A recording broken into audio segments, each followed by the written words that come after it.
안녕하십니까. 전세계 계신 CBN 청취자 여러분, 하나님의 말씀으로 사랑과 행복 전하는 CBN 교과방송의 정수희 인사드립니다. 네, 안녕하세요. 엄교 인사드립니다. 네, 저는 다니엘과 계시록을 공부할 때마다 마음속으로 다짐하는 한 문장이 있는데 그 문장이 이것입니다. 네, 뭔지 궁금합니다. 네, 궁금하시죠? 네, 우리 네. 청취자분들도 궁금하실 텐데 저 이겁니다. 사랑보다 더 위대한 동기는 없다. 네, 멋진 문장입니다. 우리가 다니엘과 계시록 연구하다 보면은 자꾸 예수님의 마음을 잊어버리고 네, 예수님께서 왜 우리에게 이런 기별을 주셨는지 잊어버릴 때가 있거든요. 네, 그리고 진짜 집중하고 또 진짜 관심을 가져야 될 부분은 놓치고 네, 또 지나치게 이 악한 세력에 네, 또 악의 세력에 집중할 때가 많이 있거든요. 네. 그 사실을 잊어버리지 않고 이번 한기 동안 다니엘서에 나타난 예수님을 충분히 이해한다면 큰 은혜가 되지 않을까 그런 생각이 듭니다. 네. 자, 오늘은 제 네 번째 시간인데 다니엘서 3장을 공부하는 시간이죠. 네, 맞습니다, 목사님. 제목이 풀무에서 궁정으로라고 하는 제목입니다. 먼저 기억절 말씀을 읽어드리겠습니다. 왕이여, 우리가 섬기는 하나님이 계시다면 우리를 맹렬히 타는 풀무불 가운데에서 능히 건져내시겠고 왕의 손에서도 건져내시리이다. 다니엘서 3장 17절 말씀이었습니다. 자, 오늘 제목은 풀무에서 궁정으로라고 하는 제목입니다. 어떤 말씀인가요? 네, 오늘은 다니엘서 제 3장입니다. 다니엘서 3장의 핵심 내용은 오늘 기억절에 잘 나타나 있습니다. 오늘 기억절에 보면 하나님이 계시다면이라는 표현이 나오는데요. 혹 이 느낌이 마치 계시는 것에 대해 의심하는 것처럼 보일지 모르겠습니다. 그러나 이 표현은 그런 의심의 내용은 아니고요. 왕에게 전하는 메시지의 논리적 전제로 말하는 겁니다. 하나님이 계시는데 그 하나님이 계시다면 그분이 우리를 풀무불 가운데서 건져내시는 것은 매우 당연한 결론이라는 것입니다. 죽음의 위협 앞에서 이런 믿음을 고백할 수 있었다는 사실이 참 놀랐습니다. 분명 이들의 고백처럼 하나님께서 그들을 구원하실 수 있다는 것은 사실입니다. 그러나 하나님께서 반드시 그렇게 하실 것이라는 것에 대해서는 사실 그 당시에 어떤 보증도 받지 않았었지요. 그럼에도 불구하고 그들은 흔들림 없이 결과와 상관없이 하나님께 이 충성의 고백을 할 수 있었다는 것입니다. 이 이야기가 오늘 우리에게 더욱 의미 있는 것은 우리는 이런 일이 세상 역사의 마지막 때에 다시 전 세계적 규모로 일어날 것이라는 사실을 알고 있기 때문입니다. 그래서 오늘 이 시간을 통해 우리에게도 필요한 이런 믿음을 어떻게 얻을 수 있는지 함께 고민하고 찾아보는 시간이 되기를 바랍니다. 예, 마음속에 하나님이 계시는지 안 계시는지 의심하면서 자기 목숨을 풀무불에 던지는 사람은 없죠. 네, 목사님. 본인은 이것이 확실하기 때문에 과감하게 그 풀무로 들어갈 수 있었던 것이죠. 오늘 우리에게도 마찬가지란 생각이 듭니다. 오늘 말씀을 통해서 살아계신 하나님의 능력과 신앙의 확신을 경험하는 그런 한 시간 되기를 간절히 축원드립니다. 그럼 말씀에 앞서 찬미 듣고 시작합니다. 여기는 말씀의 방송 CBN 코리아입니다.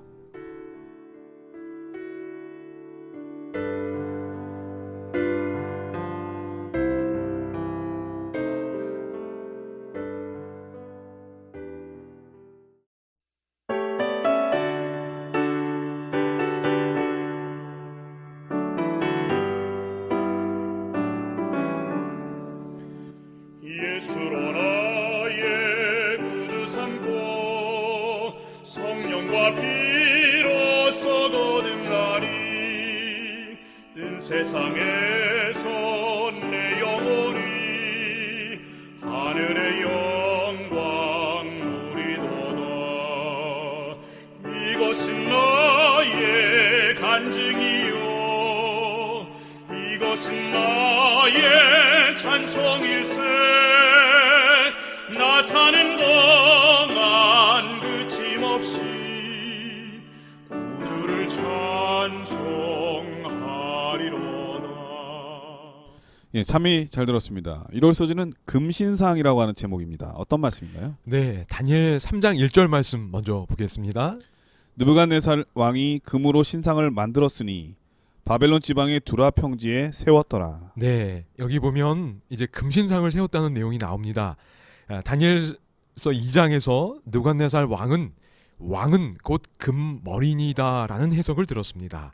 그런데 이제 왕은 머리뿐만이 아니라 그 신상 전체가 금으로 된 문자 그대로 금신상을 만들게 되었습니다. 이런 금신상의 의미가 무엇인지 교과책은 이렇게 설명합니다. 바벨론이 금머리로 끝나야 한다는 사실에 만족하지 못한 왕은 그의 왕국의 역사가 계속되리라는 메시지를 전하기 위해 몸 전체가 금으로 된 신상을 세웠다. 네, 다니엘 2장과 다니엘서 3장 사이에 얼마의 시간이 흘렀는지 정확히는 모르지만 2장의 꿈 해석 이후에 왕의 마음에 계속 걸린 것이 있었습니다. 그것은 자신의 왕국이 다른 나라에 의해 대체된다는 것이었지요. 처음에는 하나님의 지혜와 능력 앞에 압도되어 그 모든 것을 받아들였지만 이제는 그것이 점점 불만족스럽게 여겨졌을 것입니다. 그리고 하나님의 드러난 뜻에 순응하지 않고 자신의 나라가 영원할 것이라는 것을 보여주기 위하여 금신상을 만들기로 결심한 것으로 보입니다. 그러므로 이 금신상은 마치 바벨탑처럼 세상 역사의 미래를 보여준 하나님에 대한 교만한 태도요 도전이라 할 수 있습니다. 네, 그도 그럴 것이 이번 차제에 네, 이러한 반역의 그런 빌미를 제공하지 않고 하나로 연합하기 위해서 그 시도를 한 것이 아닌가. 네, 그런 아마 의도도 있었구나. 네, 정치적인 의도가 더 컸겠죠. 그렇지요. 네. 네, 맞습니다. 그런데 우리가 여기서 이제 기억해 볼 사실은 느부갓네살 왕은 참 하나님을 알 수 있는 기회를 성경 기록상 적어도 2번 이상 가졌다는 것입니다. 다니엘서 1장에서는 다니엘과 세 친구들이 바벨론의 다른 박사들보다 10배 이상 뛰어난 것을 보게 되었었지요. 그리고 다니엘서 2장에서는 또 우리가 이미 살펴보았던 일이 있었지요. 아무도 알려주지 못했던 자신의 꿈과 그 해석을 다니엘이 알려주었습니다. 그 일을 통해 느부갓네살은 다니엘이 섬기는 하나님의 위대하심을 분명히 알게 되었고 인정하게 되었습니다. 그뿐만 아니겠죠. 저는 만약에 그런 사실이 있다면 네. 다니엘을 이번 한 번만 만나는 게 아니라 계속- 가까이 두고 네. 수시로 그치요.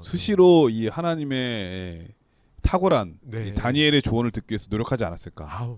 그런 네. 접촉들이 계속 있었어야 네. 생각이 됩니다. 그래서 다니엘서에 나타난 이 느부갓네살 왕은 참 축복된 사람이다. 네. 하나님을 경험할 수 있는 정말 이 좋은 경험을 할 수 네. 있는 기회가 많았을 것이다. 네, 맞습니다. 저도 그렇게 생각합니다. 네. 그런데 이런 놀라운 경험들 또 그런 기회들에도 불구하고 이 느부갓네살 왕의 교만함은 완전히 꺾이지 않았고 스멀스멀 일어나서 그로 하여금 금신상을 만들게 하였다는 것입니다. 근데 사람은 그런 게 있어요. 좋은 거를 보면은 네. 좋은 것에 만족하지 않고 그걸 자기를 위해서 써먹기를 원하거든요. 네. 그러니까 이 다니엘 같은 사람을 자기 옆에 두는 이유가 뭐겠습니까? 살아계신 참 하나님을 잘 섬기기 위해서가 아니라 네. 하나님을 이용하기 위한 거죠. 그게 바로 이제 이 교만함에 나타나는 것이고 방향이 잘못된 모습이 드러날 수도 있는 것이죠. 네. 그러니까 신앙을 그런 식으로 하면 안 된다는 걸 느부갓네살을 통해서 잘 보여준 것 같아요. 맞습니다. 저희들의 모습을 또 이렇게 보게 되는데요. 우리 자신의 교만함도 굴복된 것처럼 보이지만 언제고 조용히 다시 살아나서 하나님의 드러난 뜻에 저항하는 것을 볼 수 있습니다. 특별히 느부갓네살처럼 자신이 이룬 업적이나 성취가 있다면 그런 교만함에 빠질 위험은 더 클 것입니다. 우리 자신을 위대하신 하나님 앞에 늘 겸손하게 둘 수 있기를 소망합니다. 예. 예, 1월 서재는 금신상이라고 하는 제목이었는데 이 금신상을 왜 세웠을까? 네. 예, 그 의도를 우리 목사님께서 말씀해 주셨습니다. 근데 저 궁금한 게 하나 있어요, 목사님. 네, 목사님. 금신상은 누굴 닮았을까요? 누구의 형태를 본따서 만들었을까요? 이게 왕의 모습 혹은 어떤 뭐 바벨론의 신 네. 둘 중에 하나일 텐데 아마도 신의 모습이지 않았을까 이런 그쵸. 글을 본 적이 있습니다. 바벨론 신의 모습을 네. 했다고 하는 것이 더 정한 이유가 네, 그 뒤에 보면 낙성식에 대한 얘기가 나오잖아요. 네, 네. 그 낙성식이 이제 히브리 말로 한욱한데 네. 그게 봉헌하다 이런 뜻이래요. 네. 자기 자신을 위해서 봉헌하는 건 좀 웃기잖아요. 네. 아마 그래서 이 신상일 것이다. 이 바벨론 신상일 것이다. 그래서 더더욱 이 다니엘의 친구들은 그 신상에 절할 수 없었다는 생각이 네. 많이 듭니다. 네. 왜냐하면 살아계신 하나님 섬기는 사람들이 그렇지요. 있으니까요. 맞습니다. 자, 월요일 소지는 절하라는 명령이라고 하는 제목인데 어떤 말씀인가요? 네. 왕이 만든 금신상이 두라 평지에 세워졌습니다. 참 절묘합니다. 어떻게 이렇게 두라 평지에다 두셨는지. 신상을 두라 하는 평지에다 뒀어요. 여러분 잊어버리지 마시기 네, 바랍니다. 잘 기억이 될 것 네, 같습니다. 어떤 분들은 신할 땅하고 자꾸 헷갈려요. 네. 신할 평지 바벨탑이 세워졌잖아요. 바벨하고 또 신학이 네. 또 많이 그래가지고 네. 이 신상도 신할 평지에 세워진 생각하는데 네. 성경에 나오는 건 두라입니다. 그런데 이 신할과 두라가 어떤 관계에 있는지 잘 모르겠어요. 네. 비슷한 지역이 있는 건 아닌지 모르겠어요. 네. 이 두라라는 말은 아카드어로 벽으로 둘러싸인 곳이라고 합니다. 이런 의미에서 두라 평지는 이 광대한 아주 큰 성소의 이미지를 전해주기도 합니다. 그리고 뭐 이런 의미가 아주 충분하지는 않을지라도 풀무불은 제단의 이미지를 또 생각해 볼 수 있게 하기도 합니다. 그럴 것 같아요. 왜냐면은 네. 그 당시에 그렇게 거대한 신상을 만들려면 그냥 뚝 나타난 게 아니잖아요. 네네. 뭔가 이렇게 만들어야 되니까 그렇죠. 아마 이 풀물을 통해서 벽돌을 통해서 네네. 구워가지고 큰 신상을 만들고 그 위에 금을 입힌 것이 아닌가. 네. 그래서 이렇게 뜨거운 풀무가 필요했던 것은 음. 여러 가지 이유 중에 하나가 네. 신상을 만들기도 한 이유가 있지 않았나 네, 그런 생각이 듭니다. 네, 목사님. 맞나요? 네, 연관성이 이제 충분히 있어 보입니다. 네.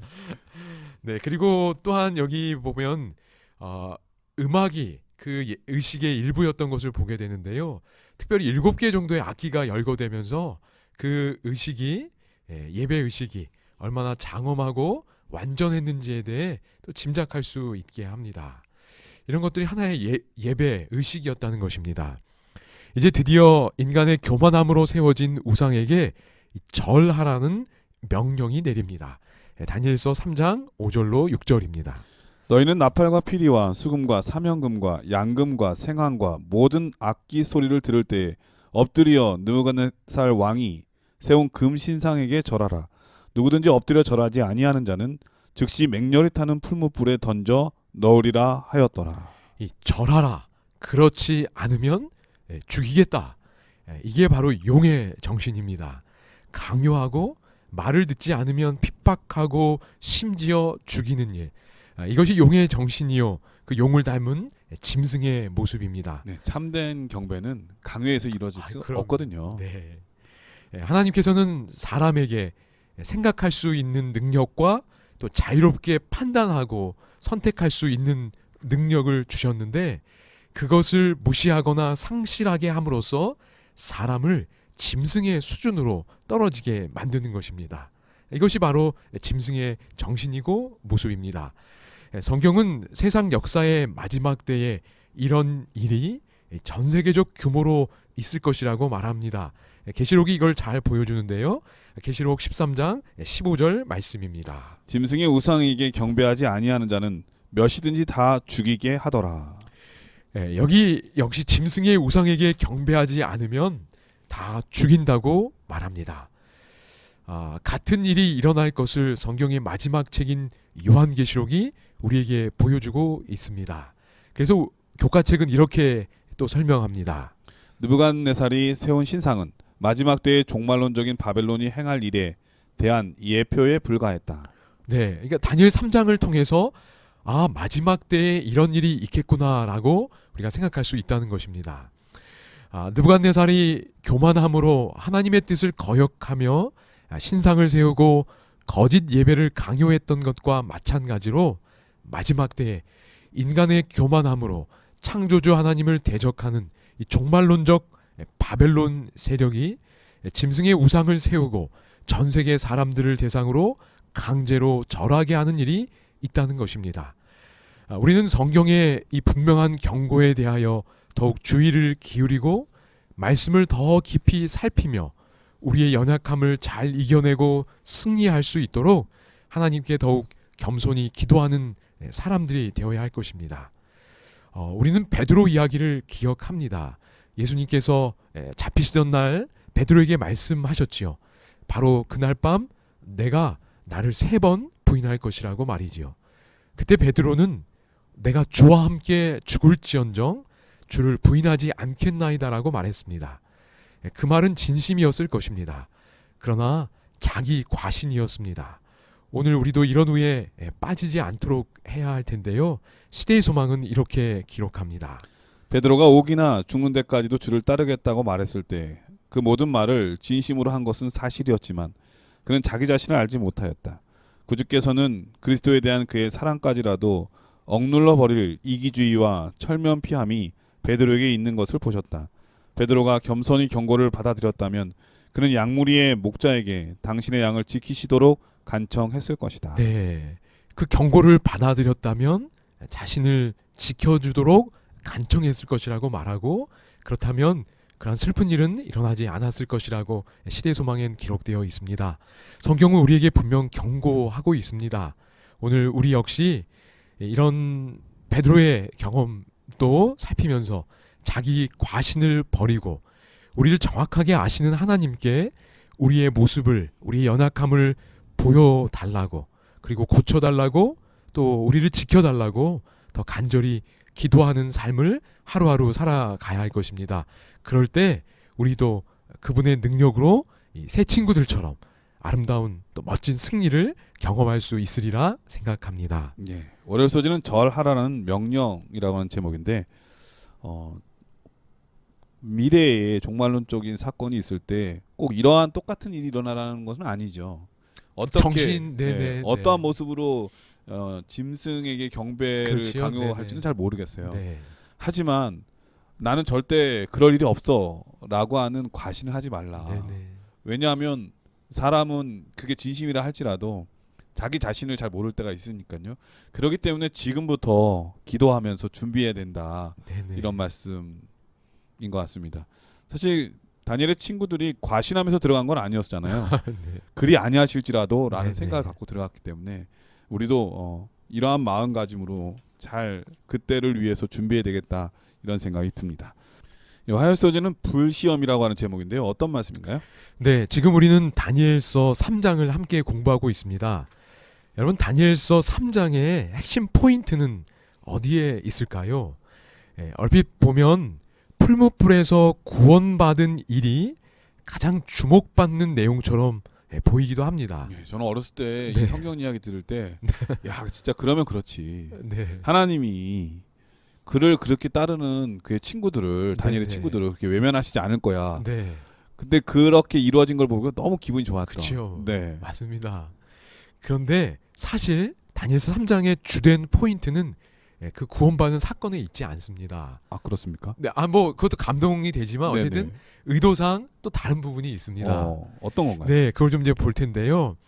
여러분, 이번 교과 1과에서 교차대구 구조에 대해 공부하셨을 것입니다. 네. A, B, C, 네, B 다시 A 다시. 네, 그래가지고 쌍을 이루고 네, 제일 맞습니다. 가운데가 중심 주제다. 맞습니다. 이런 목사님. 말씀이잖아요. 네네. 비슷한 내용 혹은 연관된 내용을 반복하여 짝을 이루는데 반복하는 부분은 처음 부분에 대하여 역순으로 반복이 이루어지게 됩니다. 그렇죠. 네, 1, 2, 3 했다면 그 다음 반복할 땐 3, 2, 1 네, 이런 식으로 되는 겁니다. 제일 가운데 있는 게 핵심 주제. 맞습니다. 이 구조가 주는 가장 큰 유익은 가운데를 보면 이 책 자체가 객관적으로 전달하고자 하는 핵심을 파악할 수 있다는 그럼 것입니다. 3장에 네네. 가장 가운데를 보면 알겠네요. 맞습니다. 3장에도 우리 학자들이 잘 연구해 놓은 걸 살펴보면 교차대구 구조가 사용된 걸 볼 수 있게 됩니다. 그래서 그 가운데를 보면 이게 핵심이구나 이렇게 파악할 수 있다는 것이지요. 예, 그렇다면 하나씩 살펴봐야 되겠네요. 네, 하나씩 좀 잠깐 좀 보겠습니다. A, B, C, 네. B 다시 A 다시를 네. 봐야 되겠네요. 그래서 좀 여러분들이 잘 들어보시고 체크해 놓으셨다가 한번 성경 본문을 직접 보면서 그 구조도 파악해 보시면 좋을 것 같습니다. 3장 1절로 7절입니다. 3장 1절로 7절은 A에 해당하는 것으로 금신상에게 절하라는 느부갓네살 왕의 명령입니다. 네, 왕이 금신상을 만들었고 절해라. 그렇죠. 이게 첫 번째 A예요. 네, A에 해당하는 부분이고요. 3장 8절부터 12절은 이제 B에 해당되는 것으로 왕의 명령에 절하지 않은 히브리 청년들이 고소당하는 내용입니다. 네, 꼿꼿하게 서 있는. 네, 맞습니다. 와서 이제 일렀지요. 네. 네, 그 부분이 바로 B입니다. 그리고 3장 13절부터 15절은 C에 해당되는 내용으로 히브리 청년들이 왕 앞으로 불려와서 위협당하는 내용입니다. 예. 여러분 이제 뭐 내용을 대강 이 내용들은 잘 아셔서 네. 파악하실 수 있으리라 생각합니다. 여기까지가 C였고요. 자, 그 다음에 3장 16절에서 18절 뒤에 해당되는 내용으로 히브리 청년들이 왕의 위협에 대해 그들의 믿음을 고백하는 장면입니다. 네. 그런데 바로 이 고백 부분이 3장 교차 대구의 맨 가운데 있습니다. 다시 말해 다니엘서 3장의 핵심은 히브리 청년들의 담대한 이 고백 자체가 핵심입니다. 풀무에서 다시 살아나는 게 아니라 네네, 고백. 그거와 상관없는 네네, 그들의 고백이 맞습니다. 제일 핵심 주제다. 네 맞습니다. 그 다음부터는 그러면 이제 C B A 로 가는 거예요. 네, 이제 네. 그것도 이제 살펴볼 텐데요. 고백을 그래도 좀 한번 들어보고 가면 좋을 것 같습니다. 네. 3장의 핵심인 우리 히브리 청년들의 아름답고 멋진 고백. 먼저 다니엘서 3장 16절입니다. 사드락과 메삭과 아벳느고가 왕에게 대답하여 이르되 느부갓네살이여 우리가 이 일에 대하여 왕에게 대답할 필요가 없나이다. 대답할 필요가 없다. 네. 그 위협과 위협 속에서도 타협에 대한 조금의 흔들림도 없는 모습을 보게 됩니다. 필요 없지만 대답했어요. 때때로 사람은 필요한 일이 아니어도 네. 할 땐 해야 돼요. 네. 네 맞습니다, 목사님. 자 이제 3장 17절로 18절 고백 들어보겠습니다. 왕이여 우리가 섬기는 하나님이 계시다면 우리를 맹렬히 타는 풀문풀 가운데에서 능히 건져내시겠고 왕의 손에서도 건져내시리이다. 그렇게 하지 아니하실지라도 왕이여 우리가 왕의 신들을 섬기지도 아니하고 왕이 세우신 금 신상에게 절하지도 아니할 줄을 아옵소서. 네, 바로 우리 기억자료도 나와 있었지요. 이 고백 부분이 다니엘서 3장의 핵심이라는 걸 여러분 기억하시고 개인적으로도 더 많이 묵상하시면 좋겠습니다. 자, 그럼 이제 반복되며 짝을 이루는 이 두 번째 부분 또 계속 좀 살펴보겠습니다. 이제 D가 가운데였으니까 네. 이제 C 프라임에 해당되는 부분을 보겠습니다. 네. C 다시. 네, C 다시 다니엘서 3장 19절로 23절입니다.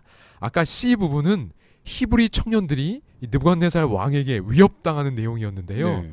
C 다시는 그 위협 그대로 히브리 청년들이 처벌되는 장면. 풀문풀에 끌려가는 풀무불에 장면. 끌려가서 던져짐을 당하는 그 장면입니다. 그러니까 위협과 실제로 그 위협이 이루어진 거니까 짝을 이루는 것을 볼 수 있습니다. 네.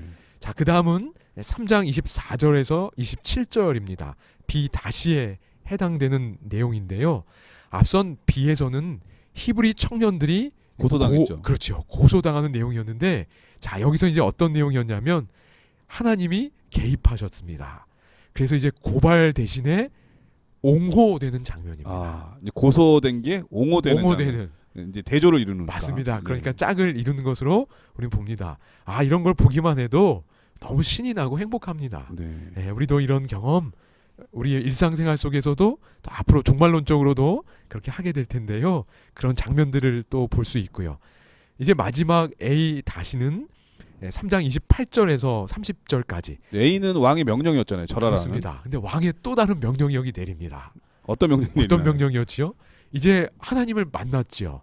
그래서 이제는 히브리 청년들이 믿는 그 하나님, 자신에게 충성을 다하는 그 백성을 구원하신 그 히브리 청년들의 하나님을 예배하라는 또 느부갓네살의 명령이 내립니다. 완전히 상반된 명령을 내리네요. 네, 전에는 신상에게 절하라고 그렇지요. 하더니 이제는 하나님께 절하라고. 그렇습니다. 어쨌든 이것도 네네. 뭐 좋은 모습인 것 같긴 하지만 누구에게든지 신앙을 이런 식으로 강요하는 거는 참 좋은 건 아니에요. 네네. 네. 근데 어쨌든 이렇게 3장이 교차대꾸로 짝을 이루고 있다는 것 살펴볼 수 있게 됩니다. 근데 왕이 굳이 이런 명령 안 해도 다 하나님을 섬기지 않았을까? 네. 왜냐하면은 풀무에서 살아난 그 친구들의 모습을 보면서 그렇지요. 뭐 엄청난 사실, 전도회였지요. 뭐. 왕이 굴복했잖아요. 네. 그 굴복한 왕의 모습을 보면서 그 수많은 사람들이 하나님을 발견하게 되지 않았습니까? 맞습니다. 어떤 면에서 이 세 친구의 풀무풀 들어가는 장면은 그들에게는 각본에 없는 무시무시한 일이었지만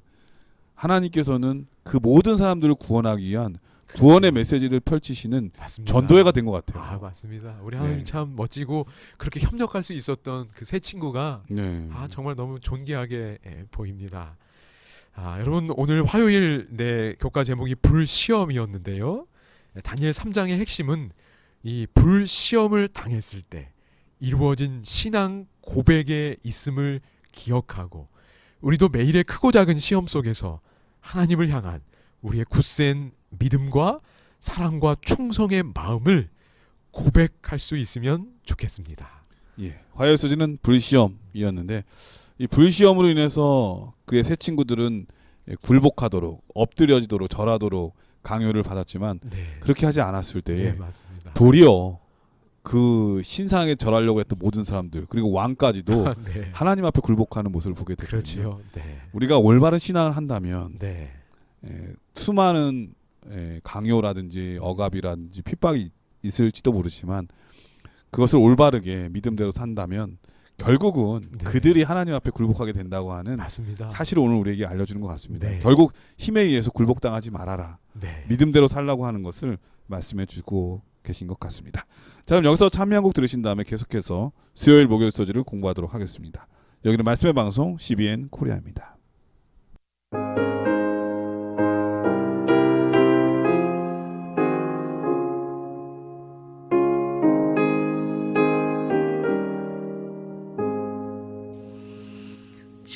초장리고 뒤에 이슬 아직 맺혀 있는 그때에 비은 그네 소리 들리네 주음성 분명하다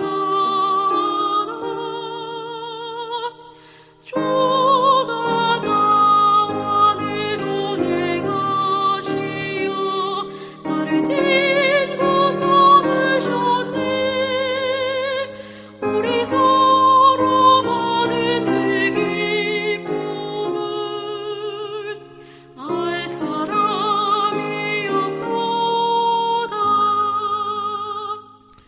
예, 수요일 소지는 넷째 사람이라고 하는 제목인데요.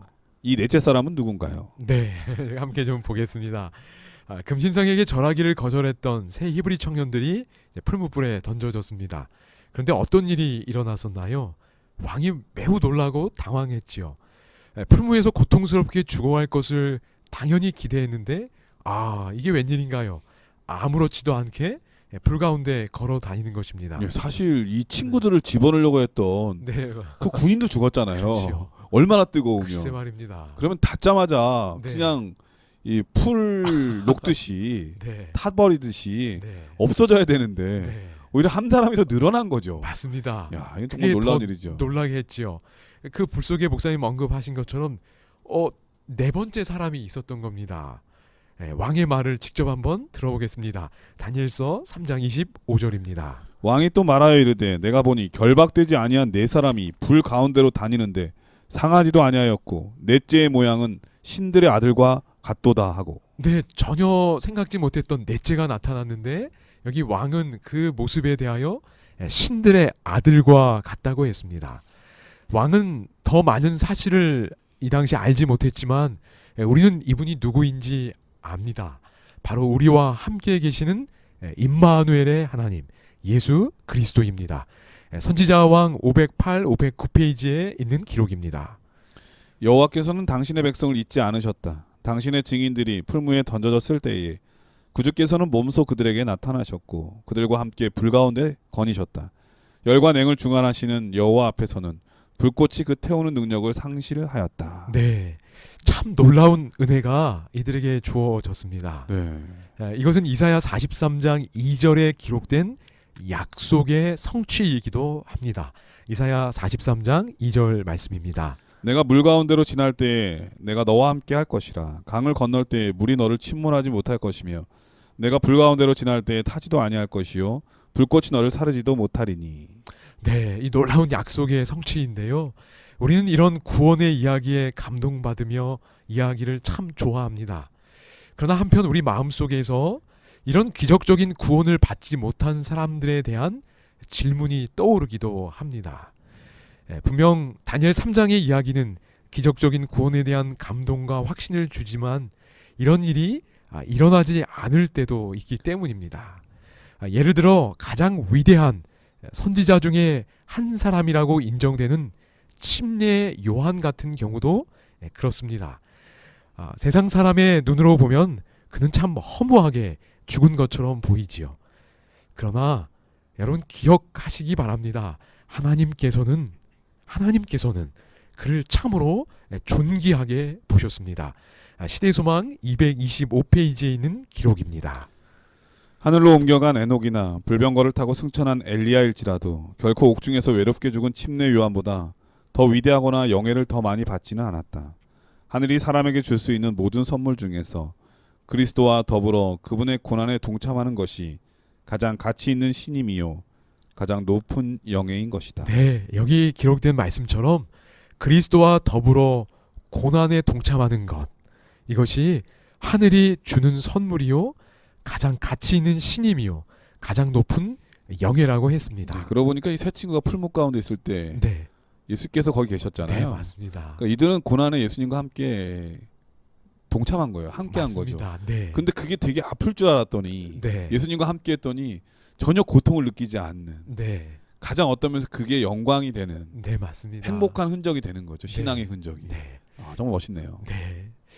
그리스도가 먼저 가신 그 길을 따라가는 것, 그리고 그분과 더욱 밀접한 관계를 맺을 수 있기 때문에 이 고난이 그러한 선물이요 영예요 신임이라는 걸 우리는 기억하고 침례 요한도 충분히 그런 영적 경험을 가졌으리라 생각합니다. 네, 저는 스데반이 돌로 맞아서 네. 죽을 때 어렸을 때 그 얘기를 들었을 때 얼마나 아팠을까. 네. 돌이 때리는데 얼마나 아팠을까 이런 생각을 했거든요. 네. 그런데 오늘 말씀 보니까 그가 어떻게 순교당할 수 있었는가. 예수님과 함께 했기 때문에 네, 또 함께 예수님과 함께 같이 있었기 때문에 고통을 느끼지 못했을 것 네. 같은 생각이 드네요. 네. 그렇기 때문에 환하게 웃고 그렇죠. 또 빛이 나고 네. 또 저들의 죄를 용서해달라고 하는 기도를 올리지 않았을까. 고난 중에 기뻐할 수 있는 것은 바로 그 고난 중에 나 혼자가 아니라 예수께서 함께하고 계시다고 하는 것, 우리 모두가 꼭 기억해야 될 일이 아닌가 그런 생각이 드네요. 네. 우리 주님께서 고난 받는 이 서머나 교회에 주셨던 말씀 한 구절 보도록 하겠습니다. 계시록 2장 10절 11절입니다. 너는 장차 받을 고난을 두려워하지 말라. 볼지어다 마귀가 장차 너희 가운데에서 몇 사람을 오게 던져 시험을 받게 하리니 너희가 10일 동안 환난을 받으리라. 내가 죽도록 충성하라. 그리하면 내가 생명의 관을 내게 주리라. 귀 있는 자는 성령이 교회들에게 하시는 말씀을 들을지어다. 이기는 자는 둘째 사망의 해를 받지 아니하리라. 네, 여기 분명히 약속해 주셨는데요. 우리가 죽도록 충성할 때 생명의 간을 주시고 둘째 사망의 해를 받지 않도록 해주시겠다 약속하셨습니다. 사실 하나님의 입장에서 보면 현재 우리가 지닌 이 육체적 생명을 잃는 것은 하나님 입장에선 사실 아무 문제도 아닐 것입니다. 왜냐하면 다시 깨우시면 되기 때문입니다. 그래서 죽도록 충성하고 그리고 둘째 사망의 해를 받지 않고 영원한 생명을 얻도록 우리에게 말씀해 주고 계십니다. 오늘 우리가 어떠한 형편에 있든지 우리 주님께서 우리와 함께 하신다는 그 사실을 믿으실 수 있기를 바랍니다. 그리고 설령 우리가 그리스도 안에서 잠든다 할지라도 마침내 죽음의 권세가 그분의 임재 앞에서 힘을 잃게 되고 우리에게 영원한 생명이 주어지는 그 순간이 있다는 것을 확신하시고 힘을 내실 수 있기를 바랍니다. 예, 쓰여져지는 넷째 사람이라고 하는 제목인데 사실 이 넷째 사람은 어떤 면에서 엑스트라였습니다. 그렇죠? 보통 우리 세상에서는 엑스트라가 네. 별로 이렇게 대단한 사람이 아니거든요. 네.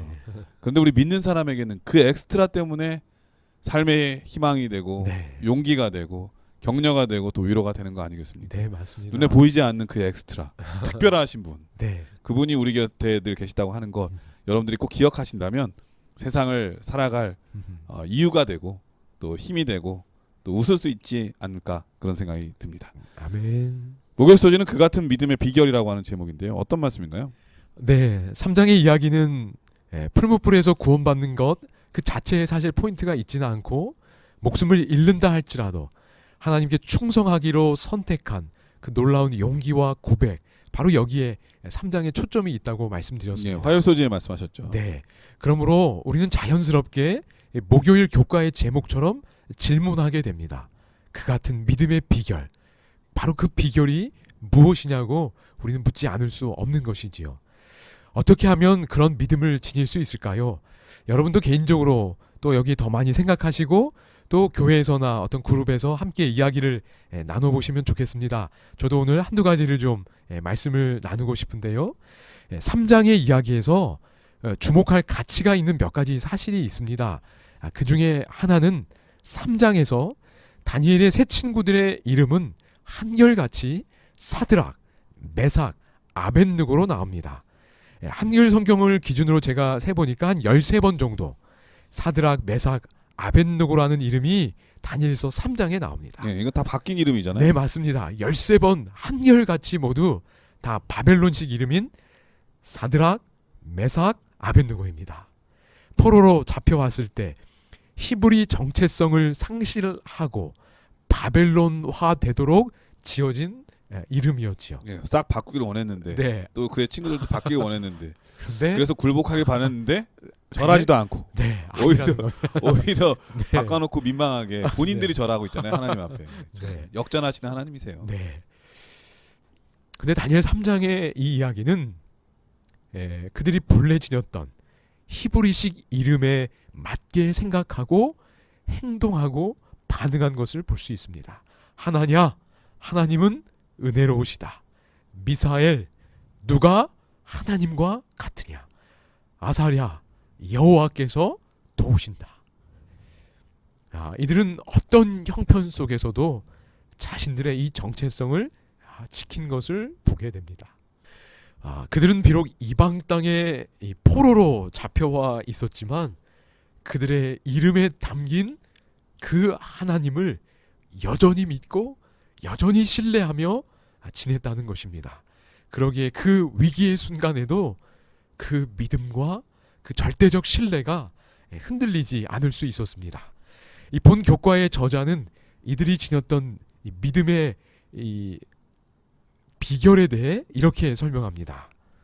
사실 진실한 믿음이란 다니엘의 친구들이 보여준 것처럼 하나님과 맺은 관계의 질과 그것에서 비롯된 절대적인 신뢰를 통해 측정된다. 네, 하나님과 맺은 이 관계의 이 퀄리티, 질, 그리고 그 질에서 비롯되는 절대적인 신뢰, 이것이 믿음의 핵심이라고 이야기를 합니다. 오늘 나와 하나님과의 관계의 이 퀄리티, 이 질은 어떤지요? 환경에 의하여 흔들리는 수준인지요? 주변에 압력이 있으면 이렇게 흔들리게 되는지요? 아니면 어떤 환경이나 상황과 관계없이 절대적이고 안정적인 이 관계를 유지하고 있는지요? 우리 각자가 다시 한번 생각해 볼 수 있으면 좋겠습니다. 특별히 이들은 하나님께서 그들의 선택에 대해 그 원칙에 따른 그 선택에 대해 어떤 결과를 주실지 사실 알지 못했습니다. 그러나 그들은 하나님을 신뢰하고 하나님의 뜻에 자신들을 복종시켰습니다. 그 원칙에서 떠나지 않는 것, 결과와 상관없이 하나님께 충성을 다하기로 선택하는 것, 이것이 바로 성숙한 믿음이라 할 수 있습니다. 그래서 교과책은 이렇게 말합니다. 진정한 믿음은 우리의 뜻을 관철시키기 위해 하나님의 뜻을 굽히려고 노력하지 않는다. 오히려 하나님의 뜻에 우리의 뜻을 굴복시킨다. 네, 그러므로 우리도 다니엘과 같은 새 친구들의 믿음을 우리도 갖고 활용하려면 하나님의 뜻에 우리 자신을 굴복하는 연습을 매일의 생활 속에서 해나가야 할 것입니다. 그리하여 결정적인 어떤 선택의 순간이 왔을 때 연습된 대로 그 믿음의 근육대로 우리도 선택하고 행동할 수 있으리라 생각합니다. 우리도 이런 성숙한 아름다운 믿음의 사람들로 성장해 갈 수 있기를 간절히 소망합니다. 예, 목요일 소지는 그 같은 믿음의 비결이라고 하는 제목인데 저는 목사님 말씀 들으면서 이런 생각이 드네요. 네, 목사님. 이름값대로 살면 된다. 네, 목사님. 사실 이 악한 세력이 느부갓네살을 통해서 하나님의 백성을 굴복시키기 위해서 이름도 바꾸고 네. 절하라는 이 선포를 내렸잖아요. 네, 네. 근데 그들은 그 이름대로 네. 바뀐 이름이 아니라 네. 본래의 정체성대로 살려고 맞습니다. 했잖아요. 하나님의 은혜를 경험하고 네. 누가 하나님과 같으냐 하면서 하나님의 능력을 보여주고요. 그리고 하나님께서 도우신 거잖아요. 네, 네. 이거 마지막에 다니엘의 이름의 뜻은 하나님이 심판하신다 네, 아닙니까? 하나님께서 어떻게 하시는지를 보여준 거죠. 네. 이름대로 살면 된다. 네. 우리는 그리스도인이라고 하는 그리스도인. 이름을 가진 사람들 있잖아요. 네, 네. 남들이 갖지 않은 이름. 네. 그 이름대로 산다면 우리는 반드시 예수님과 함께 더불어 승리의 길에 자리에 서지 않을까. 우리의 힘이 아니라 예수님의 하나님의, 힘으로 아멘. 예수께서 다 해주시는 거죠. 네. 나는 연약한데 어쩌나. 사실 이 친구들도 분명히 두려웠을 겁니다. 그럼요. 그러니까 하지만 좀 마음이 있었겠죠. 하나님께서 도우신다고 하는 그 믿음, 이름 그대로 믿었을 때에 네. 하나님께서 보여주신 것이죠. 아멘. 이러한 놀라운 역사. 사실 그래요. 하나님께서 역사할 여지를 남겨두지 않고 본인이 다 해버리면은 그 안 되는 거거든요. 네. 하나님께서 역사하실 그러한 기회, 여지를 우리 삶에서 많이 나타나게 되기를 또 여유를 갖게 되기를 네. 간절히 축원드립니다. 우리 목사님께서 이번 교과를 간략하게 정리해 주시고 기도하고 마치도록 하겠습니다. 네, 오늘 이 시간에는 교회 증언 2권 이 135페이지에 있는 말씀을 좀 나누면서 이 시간을 정리하려고 합니다. 거기 참 제가 얼마 전에 보게 됐는데 참 아름다운 말씀이 있어서 네. 좀 나누고 싶습니다. 여러분도 한번 개인적으로 또 교회 증언을 보시고 확인하시면 좋겠습니다. 이런 말씀이 있습니다. 사랑은 힘이다. 지적, 도덕적 힘이 이 원칙, 이 사랑에 포함되며 지적, 도덕적 힘은 그것으로부터 분리될 수 없다. 네. 그 다음 문장은 영어로도 제가 영어를 못하지만 영어로도 한번 읽겠습니다. Love cannot live without action. 사랑은 행동이 없이는 살지 못하며 모든 행동은 사랑을 증가시키며 강화하고 확장한다. 사랑은 승리를 얻게 될 것이다. 예, 우리 목사님께서 목이 메이시. 네. 너무나 아름다운 문장이니까 예수님의 사랑이 우리를 이렇게 강권하게 해주시는 것 같습니다. 아멘. 여러분 예수님 사랑하신지요? 그러면 이제 행동하셔야 합니다. 사랑이 없는데 억지로 행동하는 것 문제지요. 그래서 하나님은 인내하며 우리에게 하나님의 사랑을 알려주려 하십니다. 그런데 만약에 사랑이 우리 마음에 조금이라도 있다면 행동하지 않는 것도 문제입니다. 왜냐하면 행동하지 않으면 그 사랑이 살 수 없기 때문입니다. 사랑이 있는 곳에 그 사랑에 따른 선택과 행동이 있어야 합니다. 오늘 우리는 히브리 새 청년들의 모습에서 하나님에 대한 사랑에서 나온 용기와 행동을 본 것입니다. 우리도 이런 멋지고 아름다운 신앙의 사람들, 행동하는 신앙의 사람들이 될 수 있기를 바랍니다. 네, 목사님의 기도로 모든 교과를 마치도록 하겠습니다.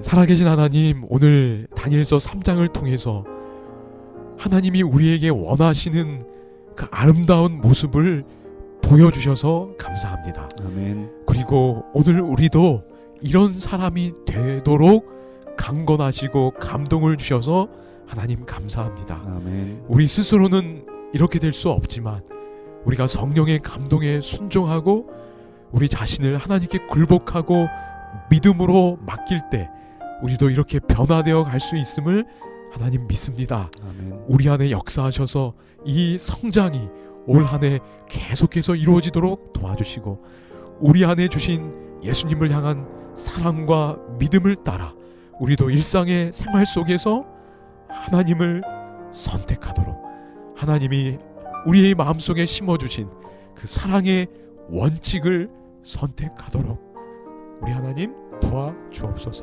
아멘. 예수님 이름으로 기도드립니다. 아멘. 아멘. 네, 전세계 C12인 청취자 여러분, 우리 목사님 방금 전에 들려주신 말씀처럼 사랑은 행동이 없이는 살지 못한다라는 말이 있습니다. 사실 사람이라고 하는 말은 삶에서 왔고요. 이 삶이라고 하는 말은 사랑에서 왔습니다. 그래서 우리 삶 속에 사랑이 없으면 그 사람은 죽은 사람이죠. 근데 그 사랑이 계속 커지고 여전히 살아있으려면 행동하라, 이런 말씀인 것 같습니다. 하나님의 사랑이 원칙이 돼서 그 원칙대로 사랑을 베풀며 사는 우리 모두가 되길 간절히 축원드리면서요. 저희는 다음 주에 다시 찾아뵙도록 하겠습니다. 안녕히 계십시오. 여러분 안녕히 계십시오.